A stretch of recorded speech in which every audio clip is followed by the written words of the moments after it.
পররাষ্ট্র প্রতিমন্ত্রী শামা ওবায়েদ বলেছেন, এবারের বাজেট স্বাস্থ্য খাতের সর্বোচ্চ অগ্রাধিকারের বাজেট।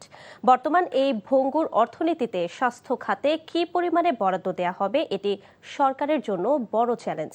দুপুরে ফরিদপুর মেডিকেল কলেজ হাসপাতালের সম্মেলন কক্ষে সংবর্ধনা অনুষ্ঠানে এসব কথা বলেন তিনি। বলেন, রাজনৈতিক পরিচয়ে কেউ যাতে পরিবেশ নষ্ট করতে না পারে সে ব্যাপারে সকলকে সম্মিলিতভাবে কাজ করার পাশাপাশি হাসপাতালের সমস্যা খুঁজে বের করতে হবে।